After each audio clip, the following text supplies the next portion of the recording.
Hello दोस्तों, कैसे हो? आपका स्वागत है त्रिपाण स्टडी सेंटर में। आज जो हम करने जा रहे हैं क्लास 12 एनआईएस बोर्ड का जो है चैप्टर नंबर 7। ये जो है एनआईएस बोर्ड के +2 के बच्चों के लिए जिन्होंने सोशोलॉजी लिया हुआ है। चैप्टर नंबर 7 है, जिसमें हम सामाजिक संरचना और सामाजिक पद्धतियों के विषय में जो है विस्तारपूर्वक चर्चा करेंगे। ये चैप्टर कई मानने में कई क्लास के बच्चों के लिए इंपॉर्टेंट है, चाहे क्लास 12th के बच्चे हों, चाहे 11th के बच्चे हों, जो जिनका सीबीएसई बोर्ड हो, ठीक है, जिनका एनसीईआरटी बुक हो, चाहे वो यूपी बोर्ड के बच्चे हो या बिहार बोर्ड के बच्चे हैं, उन सबके लिए ये चैप्टर कई मायने में इंपॉर्टेंट है। क्योंकि इसमें अगर उनका सिलेबस के रूप में सामाजिक संरचना और सामाजिक पद्धतियाँ है, तो इसका मतलब है कि ये चैप्टर उनके लिए बहुत इंपॉर्टेंट होने वाला है। क्योंकि आपको पता ही है कि त्रिपाण स्टडी सेंटर जो है आपको लाइन टू लाइन शब्दों को समझाता है और साथ में जो है हर एक बात को जो है यहाँ पर समझाने की कोशिश किया जाता है, जो कि आपके लिए बहुत ही इंपॉर्टेंट रहता है। लेकिन आपको पता है कि चैप्टर स्टार्ट करने से पहले एक बात जो मैं हमेशा कहता हूं, जिसको आपको सोचना भी चाहिए, विचार भी करना चाहिए और अमल भी करना चाहिए, वो ये है कि जब भी वीडियो देखिए पूरा देखिए, क्योंकि अधूरा जानकारी सदैव खतरनाक होता है। साथ में एक इंपॉर्टेंट बात ये भी रहता है, अगर आप पहली बार वीडियो देख रहे हो तो लाइक शेयर सब्सक्राइब करना मत भूलना। क्योंकि दोस्तों लाइक कीजिएगा तो बनाने वाले का मनोबल बढ़ता है, सब्सक्राइब कीजिएगा तो इससे ये होता है कि जब भी मैं कोई वीडियो डालूंगा उसका नोटिफिकेशन आपको समय रहते मिल जाएगा। और देखिए शेयर का मतलब ये होता है कि आपके थ्रू ना जाने किन बच्चों को हेल्प मिल जाए, ये आप भी नहीं जानोगे, इसलिए जो है आप शेयर जरूर करो, ठीक है। व्हाट्सएप स्टेटस पे भी लगाओ। दोस्तों एनएसएस सेंटर जो है कई मानने में बहुत से बच्चों के लिए हेल्पफुल है, चाहे वो 8th क्लास हो, 9th 10th 11th 12th हो, चाहे वो एनआईएस बोर्ड के बच्चे हों, ठीक है, चाहे बीए एमए के बच्चे हो, सभी क्लासों के लिए कुछ ना कुछ जो है त्रिपाण सेंटर में उपलब्ध है। तो इसलिए आपके लिए ज़रूरी है कि आप सब्सक्राइब करके इसको चैनल को जो है सेव कर लो, नहीं तो बाद में अगर सर्च करोगे तो शायद आपको ये चैनल प्राप्त ना हो।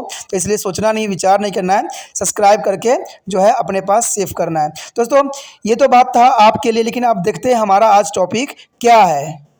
अगला पॉइंट जो हमारा है सामाजिक संगठन का अर्थ। देखिए सामाजिक संरचना की धारणा सामाजिक संगठन की धारणा के जो है संविष्ट करती है। सामाजिक संरचना का संबंध सामाजिक संगठन के मुख्य अधिकारों से है, जो विभिन्न प्रकार के समूह संघ और एवं संस्था है।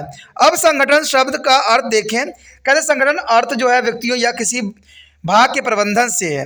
इस प्रकार गिरजाघर, महाविद्यालय, खेल समूह और राजनीतिक दल संगठन के उदाहरण होते हैं।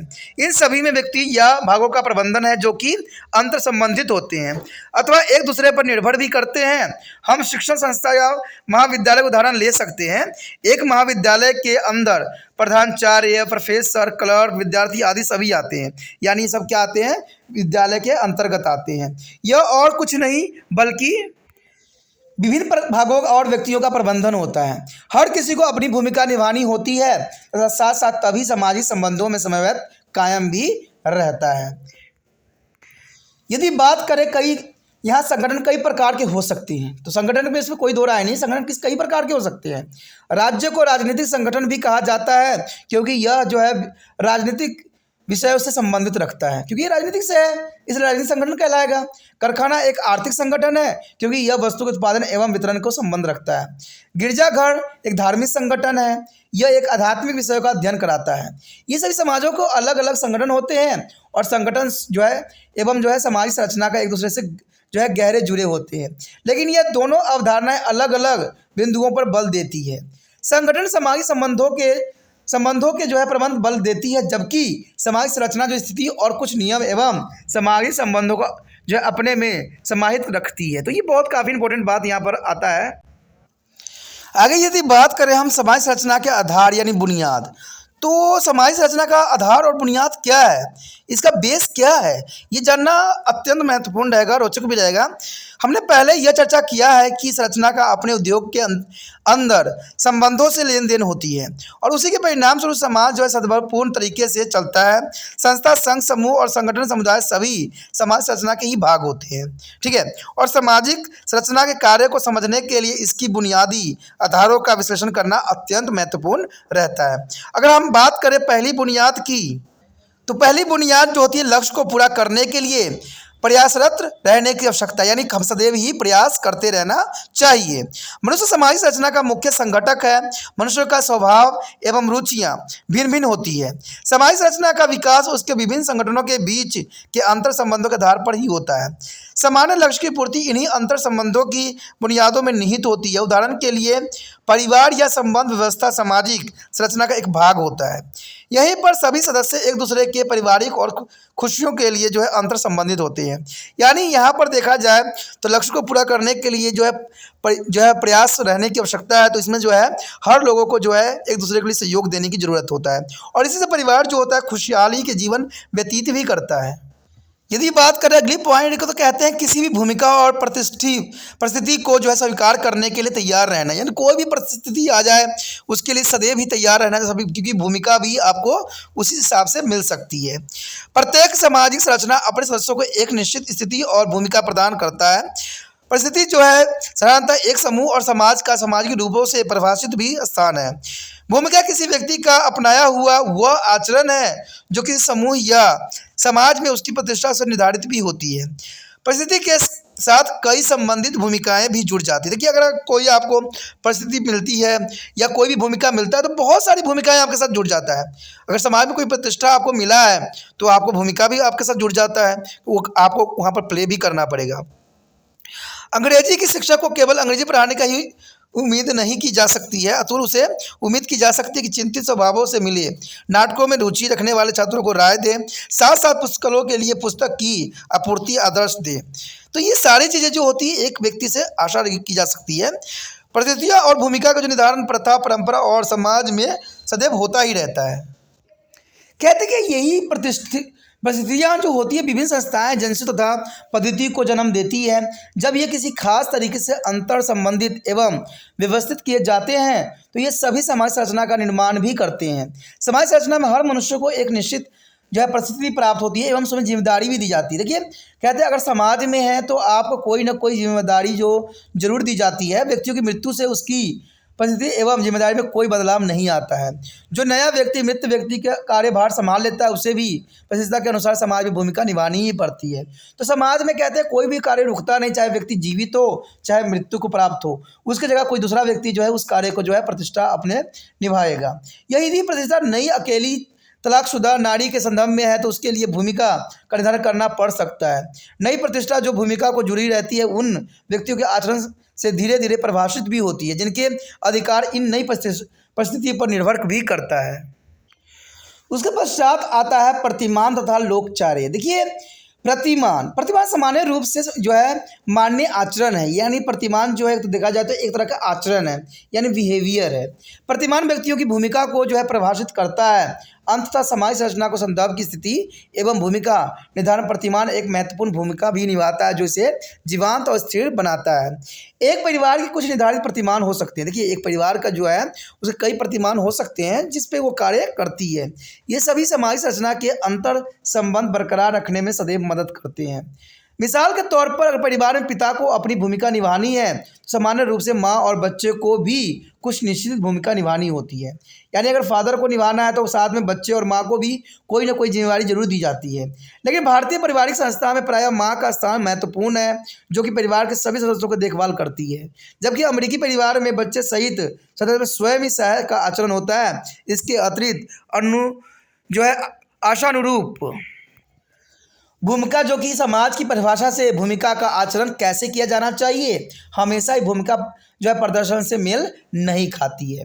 अगर बात करें भारतीय नारी की तो कहते हैं भारतीय नारी का बहुत बड़ा हमारे समाज में महत्वपूर्ण स्थान है, क्योंकि वो माँ होती है और देखा जाए तो हर एक सदस्य की वो देखभाल सुचारू रूप से करती है। कहते हैं अमेरिका में देखा जाए तो अमेरिका के परिवारों में अपनी अलग आचरण होती है, उनके अतिरिक्त आशानुरूप होती है। भूमिका जो किसी समाज की परिभाषा से भूमिका का आचरण कैसा किया जाना चाहिए इस बात पे डिपेंड करता है। हमेशा भूमिका प्रदर्शन से मेल नहीं खाती है, यानी कि जिसका तात्पर्य व्यक्तियों की भूमिका निभाने के तरीके से है। सामाजिक अंतक्रियाओं की प्रक्रिया में जब कोई व्यक्ति दो या दो से अधिक भूमिकाएं निभाता है तो इसको विपरीत मांगों के कारण भूमिका विवाद उत्पन्न हो जाती है। यानी ये बहुत इंपॉर्टेंट बात है कि अगर कोई व्यक्ति दो या दो से अधिक भूमिका निभाता है तो वो कई प्रॉब्लमों में फंसता चला जाता है, क्योंकि उसकी भूमिका यहाँ पर बदलती रहती है। उदाहरण के लिए पुरुष सामान्य जो है प्रधान समाज है। आपको पता है कि हमारा देश जो है पुरुष प्रधान समाज में ही रखा गया है। जब कोई स्त्री काम करने के लिए निकलती है तब उसे माँ की भूमिका और कार्य करने वाली की नारी की भूमिका की अपेक्षा के बीच भूमिका विवाद सहना पड़ता है। यानी वो माँ के रूप में भी कार्य कर रही होती है और एक कार्यालय के रूप में भी कार्य कर रही होती है, कार्यकर्ता के रूप में। तो यहाँ पर जो है भूमिका विवाद सहन करना पड़ता है, यानी कई तरह के विवादों का जो है इनको सहन करना पड़ सकता है, जो कि बहुत बड़ी विडंबना है। कहते हैं और औरत को तो हमारे समाज में बहुत ही महत्वपूर्ण स्थान मिलना चाहिए, क्योंकि इनके वजह से जो है हमारा समाज बहुत सुचारू रूप से चलता है। और कहते हैं औरतों को चाहे जितना मर्जी हो जाए उनको कष्ट ही सहना पड़ता है। ठीक है, वो सुबह उठते हैं, सुबह से लेकर उनके शाम तक की कार्य प्रणाली बहुत ही जो जुझारू रूप से रहता है। उसके पश्चात बात करें सामाजिक व्यवस्था की, तो कहते हैं सामाजिक व्यवस्था का अर्थ समझने से पूर्व यह आवश्यक है कि हम व्यवस्था शब्द के अवगत हों। विभिन्न जो है संगठन इकाइयों का जो है सुव्यवस्थित प्रबंधन का व्यवस्था किया गया है। अब बात यहाँ पर करते हैं व्यवस्था की मुख्य विशेषता क्या है। तो सबसे पहली बात तो यही आएगा ना कि व्यवस्था की मुख्य विशेषताओं में कि व्यवस्था विभिन्न भागों से बनती है, कई पार्ट जो होते हैं इसमें पार्टिसिपेट करती है। विभिन्न भागों के बीच जो है क्रमवार संबंध होना चाहिए, इन सबके साथ कुछ न कुछ संबंध यहाँ पर देखने को मिलता है। इन भागों को व्यवस्थित करने में एक पद्धति उभरनी चाहिए, यानी इसको व्यवस्था करने के लिए एक पद्धति जो का निर्माण करना अत्यंत महत्वपूर्ण रहता है। एक व्यवस्था के विभिन्न भागों के बीच व्यवहारिक संबंध होता है, यानी कोई अगर आप व्यवस्था देखें तो उसके भागों के बीच जो है व्यवहारिक संबंध हमेशा देखने को आपको मिल ही जाएगा। कहते हैं अगर पांचवी पॉइंट देखा जाए तो कहते हैं सभी भाग नया अस्तित्व बनाते हैं, यानी कोई भी भाग होता है वो अपना नया स्थान जो है बनाती है। वे व्यवहारिक रूप से पारंपरिक संबंध आपस में बनाते हैं जो कि बहुत ज़रूरी होती है, और इसी संबंध से भी आगे वो बढ़ते हैं।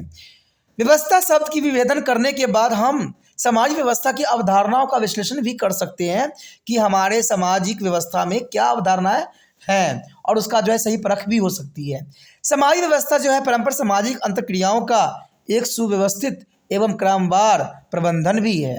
सामाजिक व्यवस्था व्यक्तियों की अनेकता से बना हुआ है, वो सामाजिक पद्धतियों में निहित प्रतिमानों तथा आशाओं के अनुसार दूसरे से अंतक्रियाएं सदैव करते हैं। सामाजिक व्यवस्था एक कई सहायक व्यवस्था भी होती है, जैसे राजनीतिक व्यवस्था हो जाएगी, धार्मिक व्यवस्था होगी, आर्थिक व्यवस्था। कहते हैं ये सारे के सारे जो होते हैं एक दूसरे से जुड़े हुए होते हैं, क्योंकि ये सामाजिक व्यवस्था होते हैं। चाहे उसमें राजनीतिक व्यवस्था क्यों ना आ जाए, धार्मिक व्यवस्था क्यों ना आ जाए, आर्थिक व्यवस्था क्यों ना हो जाए, ये सारे के सारे जो होते हैं सहायक व्यवस्था के रूप में होते हैं, जो समाज को चलाने के लिए अपना महत्वपूर्ण योगदान देते हैं। ये सामाजिक व्यवस्था के प्रचलित अर्थ एवं बटे हुए प्रतिमानों के आधार पर एक दूसरे को काफ़ी प्रभावित भी करते हैं, यानी इनको प्रभावित भी करने का जो है समय मिल जाता है। यदि बात करें अगले पॉइंट का, तो इसमें यही बात है कि सामाजिक व्यवस्था की विशेषता क्या है। सामाजिक व्यवस्था की विशेषता क्या होती है, तो सामाजिक व्यवस्था व्यक्तियों की अनेकता के अंतक्रियाओं पर आश्रित रहती है। अगर दूसरी बात करें तो इस परंपरा पर जो है अंतक्रियाओं का अर्थ होना चाहिए, यानी कुछ ना कुछ जो है इसका अर्थ जरूर निकलना चाहिए। सामाजिक व्यवस्था एकता है जहाँ विभिन्न भाग जैसे संस्था, रिवाज, परंपरा, प्रक्रिया और कानून एकीकृत तरीके से व्यवस्थित किए जाते हैं। सामाजिक व्यवस्था के जो चौथे पॉइंट के रूप में है, सामाजिक व्यवस्था के भागों के बीच व्यवहारिक संबंध होते हैं। देखिए, सामाजिक व्यवस्था के भागों के बीच व्यवहारिक संबंध होते हैं। अगर हम यहाँ पर एग्जाम्पल ले लें साइकिल का, तो साइकिल का उदाहरण ले सकते हैं, जिसमें दो दस्ते होते हैं, दो चक्के होते हैं, मुक्त चक्का होता है और इसमें जो है आदि होते हैं। लेकिन साइकिल को चलाने के लिए चक्के और चैन आदि को जो है जुड़ा होना चाहिए। इसका अर्थ है कि सभी भाग एक दूसरे पर आश्रित और परस्पर संबंधित है, जिसके बारे में हम चर्चा भी किए थे कि अगर हमारा शरीर है तो हमारे शरीर में प्रत्येक अंग का अपना कार्य है। अगर इसमें से एक भी अंग कार्य करना बंद कर दे तो हम जो होते हैं अस्वस्थ हो जाते हैं, यानी हमें बीमार कहा जा सकता है। तो यही बात यहाँ पर भी आती है कि जो भी सामाजिक व्यवस्था हुई है उसमें हर एक विभाग, हर एक चीज़ों का अपना एक महत्वपूर्ण स्थान रहता है। जैसे हमने साइकिल का भी एग्जाम्पल देखा, साइकिल से अगर आपको पता है कि अगर चक्का नहीं होगा, चाहे उसके चैन नहीं होंगे, तो साइकिल को चलाना संभव नहीं है। यानी सब जो है एक दूसरे पे आश्रित होते हैं। बात करें अगर हम अगली पॉइंट की, तो ये भी बात बहुत इंपॉर्टेंट बताता है फिफ्थ पॉइंट, कि सामाजिक व्यवस्था संस्कृति व्यवस्था से जुड़ी हुई है। यानी सामाजिक व्यवस्था जो है दोस्तों संस्कृति व्यवस्था से जुड़ी हुई है, और संस्कृति अंतक्रियाओं के अंत संबंधों की प्रक्रिया को निर्धारित करती है। यानी संस्कृति जो है अंतःक्रियाओं के अंतरों को, संबंधों को, प्रकृति को निर्धारित करती है। समाज व्यवस्था का वातावरणीय पक्ष भी है। यह किसी भी निश्चित युग से जुड़ा रहता है तथा एक निश्चित क्षेत्र एवं समाज से संबंधित भी होता है। वातावरण का असर जीवन के सभी क्रियाओं पर सदैव ही पड़ती है। यानी वातावरण जो है, इन्वायरमेंट, इसका प्रभाव देखने को आपको हर क्षेत्र में मिलेगा, क्योंकि वातावरण ही जो है किसी के अंतर्गत नहीं आता है, ये मुक्त है। लेकिन हम जो है इसको दिन प्रतिदिन बर्बाद करने में लगे हुए हैं। आगे जो हमारा आ जाता है सामाजिक व्यवस्थाओं के आधार। आप सामाजिक व्यवस्थाओं के क्या आधार हो सकते हैं, ये जानना बहुत रोचक होगा। कहते हैं सामाजिक व्यवस्था का अर्थ समझने के लिए सामाजिक व्यवस्था के आधारों को समझने की आवश्यकता हमें है। तो सबसे पहली बात तो यहाँ आता है आस्था एवं ज्ञान।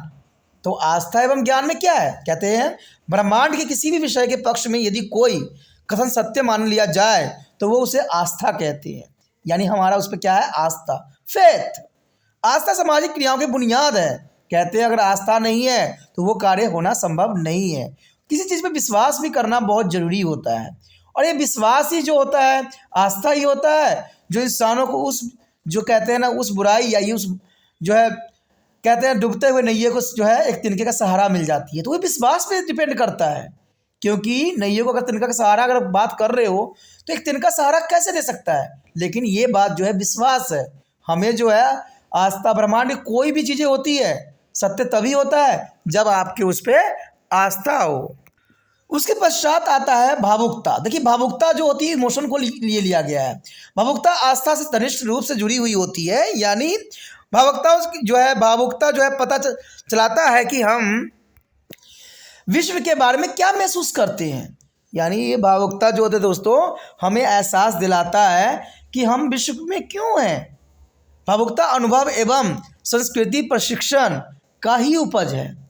भावुकता कई प्रकार के हो सकते हैं, जैसे वैदिक, सैद्धांतिक, धार्मिक आदि। यानी किसी भी रूप में जो भावुकता जो है प्रकट हो सकती है। भावनाओं की ऐतिहासिक एवं सांस्कृतिक पृष्ठभूमि होती है। जैसे कि हम जानते ही हैं कि अंग्रेजों की जो है फूट डालो और शासन करो की नीति थी, जिसमें हिंदू और मुसलमान के बीच घातक धार्मिक भावनाओं का निर्माण कंपनी के शासन के समय कर दिया गया। तो इसमें आप भली भांति परिचित ही हो कि जैसे कि आपको पता है कि अंग्रेज ने भारत में जो है अपना शासन व्यवस्था करने के लिए उन्होंने फूट डालो और शासन करो की नीति अपनाया। यानी हिंदू मुस्लिम को आपस में लड़ा दिया, और लड़ने से क्या हुआ, उन्होंने अपना सिक्का जमा लिया। आपने बिल्ली और बंदर वाली स्टोरी तो देखे ही होगे कि आपस में दो बिल्लियां लड़ रही होती है और बंदर फायदा उठा के चला जाता है। तो यही बात यहाँ पर भी आता है कि अंग्रेज जो थे हिंदू मुस्लिम को आपस में जो है भेदभावों के कारण जो है आपस में लड़ा दिया, क्योंकि उनका नीति ही था फूट डालो शासन करो की नीति, और हिंदू मुसलमानों के बीच में घातक धार्मिक भावनाओं को उन्होंने उत्पन्न कर दिया, और ये दोनों आपस में ही मरने और लड़ने लग गए। और ये जो थे अंग्रेज थे उनका सारा के पूरा ही फ़ायदा उठा लिया, सारे के सारे फ़ायदा उन्होंने उठा लिया, और उन्होंने देश को जो है खोखला बना के चले गए। हिंदू मुसलमानों के परंपरा 1000 वर्ष तक कोई घातक एवं विस्फोटक स्थिति पैदा नहीं हुई, जैसे ब्रिटिश काल में हुआ। तो ये बात बहुत ही इंपॉर्टेंट है कि अगर आप देखोगे हज़ारों वर्ष के अगर लेते हो तो हिंदू मुसलमानों में कभी भी ऐसे झगड़े नहीं हुए जो ब्रिटिश काल में हुआ, क्योंकि उनका एक रीति ही यही था। और इंसान भी क्या होता है, अपने विवेक से कार्य नहीं करता है, धर्म के ऊपर सदैव ही जो है भड़क जाता है। कहते हैं धर्म हमें अच्छी बात सिखाती है, गलत राह पे चलना हमें कभी भी कोई भी धर्म नहीं सिखाती है। हम भाईचारे के साथ जीवन यापन करें, सबको जीने दें और जिए, इसका ही भावना जो है इंसानों को आगे बना सकता है और आगे देश को जो है आगे ले जा भी सकता है। उसके पश्चात आता है लक्ष्य एवं उद्देश्य। देखिए उद्देश्य समाज संरचना का निर्माण करता है। समाजी व्यवस्था से संबंधित समाज संरचना के सदस्य में से एक निश्चित कार्य को पारंपरिक क्रियाओं द्वारा पुण्य करने की आशा की जा सकती है। यानी हमारा लक्ष्य है, ये उद्देश्य है कि हमें करना है, और ये हम दूसरे व्यक्ति ने हमें पे आशा किया हुआ है। समाज व्यवस्था की जो है प्राकृतिक मनुष्य की जरूरत लक्ष्य एवं परिणामों से सदैव ही निर्धारित की जाती है। तो ये तो बहुत जरूरी है कि मनुष्य की जो है जरूरत लक्ष्य एवं परिणाम से जो है निर्धारित होती है। प्रथम मनुष्य जीवन की आधारभूत जरूरतों को पूरा करने के लिए एकजुट हुआ है, जैसे भोजन, वस्त्र एवं आवास। कहते हैं ये प्राथमिक है। हमें जो है सबसे पहले भोजन की जरूरत पड़ती है, वस्त्र एवं आवास की। ये हमारा लक्ष्य होता है, हर एक व्यक्ति का लक्ष्य होता है। आप पढ़ाई लिखाई क्यों कर रहे हो? क्योंकि आपको भी जो है भोजन, वस्त्र और आवास सुचारू रूप से चाहिए। ठीक है, और ये इसको जो है आसानी से आपको मिल जाए, तो इसलिए अब जो है आप पढ़ने की कोशिश करते हो, मेहनत करते हो, और मेहनत नहीं करोगे तो आगे चल के आपको ये प्राप्त होना संभव ही नहीं होगा, चाहे जितना मर्जी आप कोशिश कर लो। कहते हैं दूसरे पर डिपेंड होने से नहीं होता है, हमें स्वयं ही अपने पैरों पर खड़ा होने की आवश्यकता है। ठीक है, तो ये बातें आपके लिए अत्यंत महत्वपूर्ण होता है, और ये तब होगा जब आप अच्छे नंबरों से पास हो जाओगे। अच्छे नंबरों से पास होगे तो आपको अच्छा कहीं जॉब मिल जाएगी, और आपको ये तीनों व्यवस्था जो है आपको प्राप्त होगी। और इसके लिए आपको समझने की ज़रूरत पड़ता है कि हम कोई भी टॉपिक जो है अच्छे से समझ ले और इसको नोट डाउन कर ले इंपॉर्टेंट बात, और इसको लर्न करें और एग्ज़ाम में अच्छे से अच्छे परफॉर्मेंस करने की कोशिश करें। तो ये लक्ष्य हर एक स्टूडेंट का होता है, उद्देश्य जो होता है हर एक स्टूडेंट का होता है, जिसमें उसको पार्टिसिपेट करना ही पड़ता है। उसके पश्चात आता है प्रतिमान। देखिए, प्रतिमान वो सिद्धांत है जिसे सही और गलत का निर्धारण सदैव होती रहती है। यानी प्रतिमान के रिगार्डिंग ही आप सत्य और गलत का जो है पता लगा सकते हो। ठीक है, यानी सही क्या है, गलत क्या है। सामाजिक संबंधों में निहित ही है कि क्या योग्य और क्या अयोग्य है, तथा क्या उचित है और क्या अनुचित है। हर समाज व्यवस्था में प्रतिमान होते हैं जिन्हें हर व्यक्तियों को ध्यानपूर्वक पालन करने की बाध्य करती है। यानी प्रतिमान ही है जो है योग्य अयोग्य में, उचित अनुचित में जो है डिफरेंस करने में हमें सहायता करता है, और ये हमें सही रास्ता भी दिखाता है। उसके पश्चात है परिस्थिति एवं भूमिका। देखिए, परिस्थिति और भूमिका ये एक ही वर्ड है, कोई अलग नहीं है, क्योंकि परिस्थिति मिलती है तभी आपको भूमिका निर्धारित होती है। समाज व्यवस्था में हर व्यक्तियों की एक प्रतिष्ठित होती है। यह परिस्थिति जो है आरोपित की जाती है या प्राप्त की जाती है। यानी आपको इसको जो है आपको वंशागत मिल सकता है, या आप जो मेहनत करके इसको प्राप्त करती हो। ठीक है, परिस्थिति जो है आरोपित करने का मतलब यही होता है दोस्तों कि ये जो है आपके माता पिता के द्वारा दिया गया है। ठीक है, मान लीजिए कोई व्यक्ति है, ठीक है, कोई अच्छे पद पे है, तो उसके बच्चे को ही आगे आगे बढ़ा दिया जाता है, तो इसका मतलब है जो है ये जो है आरोपित किया गया है आपके ऊपर, लेकिन आपने जो है मेहनत करके स्वयं ही प्राप्त किया है। जैसे कि आप मगर मान लीजिए कि आपने क्या किया है, आपके माता पिता के काम आपने सीख लिया है, ये आपको प्रोपित कर दिया है, लेकिन जो आप नॉलेज लेके पढ़ते लिखते हो और जो आपको सर्टिफिकेट मिलता है वो आपने अपने मेहनत से प्राप्त किया है, और ये आपका है, इसमें किसी दूसरे का अधिकार नहीं होगा। तो हर एक बच्चे का यही उद्देश्य होना चाहिए कि हम पढ़े और अच्छे नंबर लेके अच्छे जो है अपने नाम के साथ अच्छे नंबर जुड़वा लें। ये बहुत इंपॉर्टेंट रहता है हर एक बच्चे के लिए। ठीक है, कहते हैं आरोपित परिस्थिति वह है जो व्यक्ति पर जो है समूह या समाज द्वारा थोपी जाती है, जबरदस्ती थोपी जाती है, जो आप चाहते ना भी हो फिर भी आपको वो मिलेगी ही मिलेगी। यह लिंग, जाति, उम्र पर आधारित होती है। यानी ये आपको मिलेगा किस रूप में, या तो लिंग हो सकता है, जाति हो सकती है, उम्र पर आधारित होती है, जो आपको मिलेगा। ठीक है, लेकिन प्राप्त परिस्थिति वह है जो व्यक्ति अपने परिश्रम से प्राप्त करता है। उदाहरण के लिए एक व्यक्ति जो छोटी जाति का है पर आर्थिक सफलता से ऊंची प्रतिष्ठा पा लेता है। मान लीजिए कोई छोटे जात के हैं, लेकिन उन्होंने अपने मेहनत के बदौलत उन्होंने बहुत अच्छा पोस्ट प्राप्त कर लिया है, तो वो ऊंची प्रतिष्ठा पा लेते हैं, और हर एक व्यक्ति जो है उनके समक्ष झुकते हैं। तो ये इंपॉर्टेंट बात आती है। हम आरोपित उपलब्धि जो परक परिस्थिति के बारे में बता सकते हैं। उदाहरण के लिए अनुसूचित जाति जो है IAS अवसर में प्राप्त एवं आरोपित दोनों ही परिस्थिति समाहित होती है। यानी सामाजिक व्यवस्था में व्यक्तियों को आशा की जाती है कि वह अपनी भूमिका प्रतिष्ठा के जो है अनुसार निभाए। व्यक्ति बदल सकता है, लेकिन प्रतिष्ठा कभी भी नहीं बदली जाती है, और अपनी भूमिका जो है उसी को निभाना पड़ता है। ठीक है, तो ये बहुत काफ़ी इंपॉर्टेंट है। लेकिन प्रतिष्ठा जो है भूमिका नहीं बदल सकती है, व्यक्ति जरूर बदल जाता है, लेकिन प्रतिष्ठा और भूमिका कभी नहीं बदलती है। ठीक है, वो सदैव वही रहती है। हमने आगे एग्जाम्पल भी देखा था, कोई व्यक्ति अगर मर भी जाता है फिर भी जो है वहाँ पर जो कार्य वो कर रहा था उसको दूसरे व्यक्ति अपना लेता है, और वहाँ वही प्रतिष्ठा होती है और वही भूमिका होती है। इसलिए भूमिका और प्रतिष्ठा कभी भी नहीं बदलता है, मनुष्य बेशक ही भी बदल जाए। अब बात आता है श्रेणी स्थिति की। अब एक श्रेणी का अर्थ यही हैसियत से है कि आप किस श्रेणी में बिलोंग करते हो। इसमें वो महत्व शामिल है जो व्यक्तियों उस व्यवस्था के प्रति रखता है तथा जिसमें श्रेणी बन गई होती है। एक व्यक्ति दो तथ्य के आधार पर श्रेणी प्राप्त होती है। एक वह जो उसका जो है मूल्यांकन करके प्रदान की जाती है, और दूसरा वह जो व्यवस्था के प्रतिमानों के अनुसार उसकी क्रियाओं को प्राप्त होती है। उदाहरण के लिए एक कंपनी के व्यापक अधिकारियों की श्रेणी जो है आधुनिक समय से समाज में शिक्षकों से अधिक होती है, जबकि प्राचीन काल में शिक्षक प्रायः जो होते थे वो अधिक ऊंची श्रेणी वाले होते थे। तो इसमें कोई दो राय नहीं है। पुराने समय में देखिए दोस्तों, जो शिक्षक होते थे या तो ब्राह्मण होते थे, उसी से शिक्षा प्राप्त की जाती थी और ये उच्च जाति के होते थे। लेकिन आज के समय में ये किसी भी जाति के हो सकते हैं। जिनके पास ज्ञान है वो शिक्षक है, जिनके पास ज्ञान नहीं है वो शिक्षक नहीं है, चाहे वो ब्राह्मण क्यों ना हो। तो ब्राह्मण का अगर शिक्षित नहीं है तो उनको जो है शिक्षक नहीं कहा जा सकता। लेकिन अगर कोई नीच जाति के व्यक्ति है और उसने अच्छा ज्ञान प्राप्त कर लिया और वो सुचारू रूप से अपना जीवन चला रहा है तो इसका मतलब वो उच्च वर्ग में सम्मिलित हो जाता है। उसके पश्चात आता है शक्ति। शक्ति से अधिकतर जो है महसूस करते हैं कि हम मत देते हैं और राजनीतिकों को शक्ति देते हैं, लेकिन बहुत से निर्णय हम जो उनके लिए महत्व नहीं रखते हैं। शक्ति का संबंध किसी को नियंत्रित या बंधित करने से है। राज्य एवं पुलिस व्यवस्था शक्ति के प्रदर्शन को स्वरूप होते हैं। आपने देखा ही होगा कि कोई साधारण व्यक्ति है, अगर उसने वर्दी पहन लिया है तो उसमें एक अलग सा ही रोब आ जाता है। अगर आपको नहीं विश्वास होता है तो आप कहीं भी चले जाए, कहते हैं पुलिस वाले तो कहते हैं सीधे मुंह तो कभी बात ही नहीं करते हैं। हमेशा देखोगे तो गाली के ही जो है गंदे अपभ्रष्ट शब्दों का ही उपयोग करते हैं। मैं तो एक ही बात समझता हूँ कि वो पुलिस वाले हैं तो उनको अभद्र शब्दों का उपयोग करने की क्या ज़रूरत है। वो बात से भी तो समझा सकते हैं, गुस्सा दिखा सकते हैं, उनका है, लेकिन गाली गलौज देके क्यों? क्या गाली गलौज से वो बहुत बड़े अपने आप को महान समझने लग जाते हैं? तो ये गलत है। पुलिस वालों को जो है ऐसी शक्तियां दी गई है, उनको समाज की सुरक्षा के लिए, समाज की रक्षा के लिए वो डंडा भी चला सकते हैं, लॉ ऑर्डर को सही कंट्रोल भी कर सकते हैं। लेकिन ये क्या, ये तो गाली गलौज देते रहते हैं। इनके हर एक वर्डिंग पे देखो तो गाली देते रहते हैं। पता नहीं क्या उनको गाली ही सिखाई जाती है क्या? हम कहते हैं किसी बच्चे को ये सिखाते हैं कि बच्चे गाली नहीं देते हैं, गलत बात है। लेकिन क्या पुलिस वालों को सिर्फ गाली ही दिखाया जाता है? उनको क्या समझ नहीं बताई जाती है कि हम कोई लॉ ऑर्डर कैसे हम व्यवस्थित करें, इसके लिए हम क्या उपयोग करें?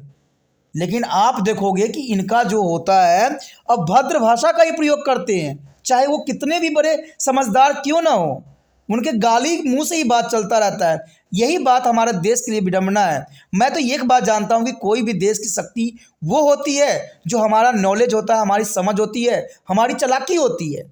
लेकिन यहाँ तो कहते हैं ना, शक्ति के रूप में आज गाली को रिप्रेजेंट किया जा रहा है। आज कहीं भी देख लो, टीवी न्यूज़ हर जगह है, पुलिस वाले गाली ही देते हुए नजर आते हैं। इवन कि अगर आपसे कोई गलती भी हो जाए फिर भी वो गाली मुँह ही बात करेंगे। प्यार से तो उनको सिखाया ही नहीं गया। तो मुझे नहीं लगता कि ये सही होगा। आए दिन आप देखते हो कि पुलिस वाले के लिए भी दुराचार होते रहते हैं। कुछ ऐसे व्यक्ति भी मिल जाते हैं जो उन पे बहुत भारी पड़ जाता है, जो सही नहीं है। कहते हैं ऐसा नहीं होना चाहिए। पुलिस वालों को भी सोचना चाहिए कि भाई ये भी मनुष्य हैं। जब हम गाली बच्चों को नहीं देने के लिए सिखाते हैं तो हम क्यों दें?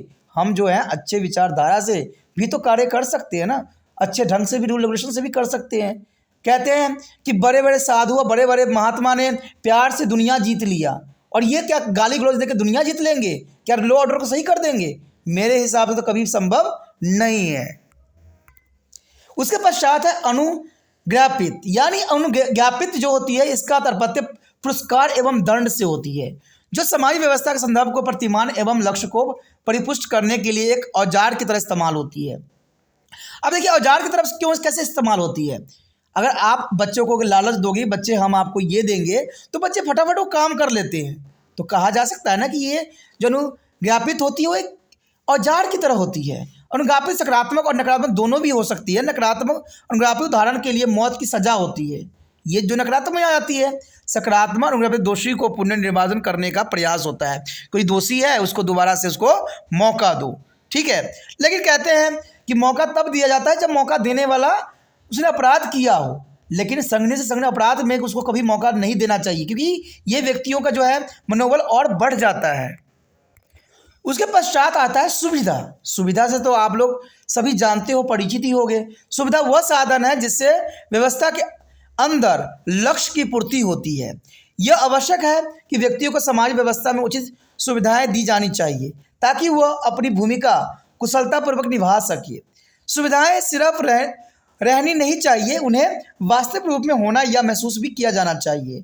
समाज व्यवस्था के लक्ष्य एवं उद्देश्य जो है सिर्फ सुविधाओं के उपयोग करके ही महसूस किए जा सकते हैं। तो सुविधाएं जो है बहुत इंपॉर्टेंट होती है, जिसको हर व्यक्ति को चाहिए होता है और हर व्यक्ति जो है इससे भली भांति परिचित है। तो इसी के साथ हमारा ये चैप्टर जो है ख़त्म हो जाता है। आगे का चैप्टर जो है और भी इंपॉर्टेंट है, इसको देखना मत भूलना, क्योंकि उसी से जो है ज्ञान आपको प्राप्त होगी और तभी जाके एक अच्छे नागरिक और अच्छे व्यक्ति बन सकती हो। और लेकिन कहते हैं आपको एक अच्छे व्यक्ति बन जाने से दुनिया नहीं बदल जाता है, इसके लिए आपको जो है इस वीडियो को जितना हो सके दूसरे बच्चे तक पहुंचाने की कोशिश भी करना है। कहते हैं इग्नोर कर देना ये समझदारी नहीं होती है। अच्छी बातें किसी को बताना, अच्छी बातें समझाना और किसी का हेल्प करना, ये सबसे ज़रूरी चीज़ होती है जो हमें मानव बनाती है। अगर हम दूसरे को हेल्प नहीं करते, दूसरे को नहीं करते, तो हम तो मानव कहलाने लायक भी नहीं रह जाते हैं।